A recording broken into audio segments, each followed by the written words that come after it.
Mbio za baiskeli zinazodhaminiwa na kampuni ya simu ya mkononi ya Vodacom kanda ya Ziwa zinatarajiwa kufanyika tarehe 22 mwezi huu ziko na maandalizi yake yamekamilika. Taarifa ya mwanamichezo wetu Charles Hilila kutoka Shinyanga inaarifu zaidi. Mauzo na masoko wa kampuni hiyo mkoani Shinyanga zinapoanzia mbio hizo zinazojulikana kwa jina la Vodacom Mwanza Cycle Challenge, Jason Msechu amesema kuwa mbio hizo za kilomita 196 zinatarajia kufanyika tarehe 22 mwezi huu na kuwahusisha wapanda baiskeli zaidi ya 500 kutoka mikoa yote ya Tanzania.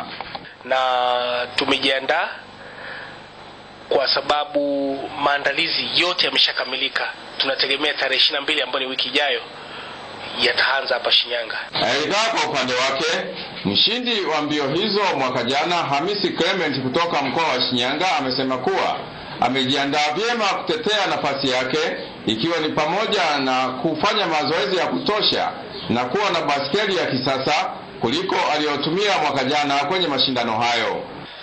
Kwa kulingana na ubingwa wa baskeli wa mwaka jana mbio za Vodacom, na mwaka huu nimejiandaa fresh kulingana na mwaka huu. Mwaka jana nilikimbia na baiskeli ya kawaida, lakini mwaka huu nategemea kukimbia na baiskeli ya kisasa ambayo nimejiandaa fresh. Mazoezi nimepiga kila siku na sasa hivi nategemea ushindi kama kawaida.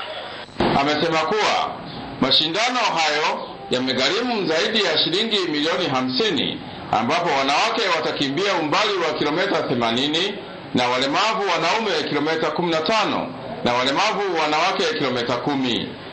Vodacom Tanzania imekuwa ikidhamini michezo mbalimbali kama vile soka, riadha, kuogelea, mashindano ya boti na Miss Tanzania kwa ajili ya kudhamini michezo hiyo na kuhakikisha kuwa taifa linafanya vizuri katika tasnia ya michezo. Nikiripoti kutoka Shinyanga ni mwana mchezo wako Charles Hilila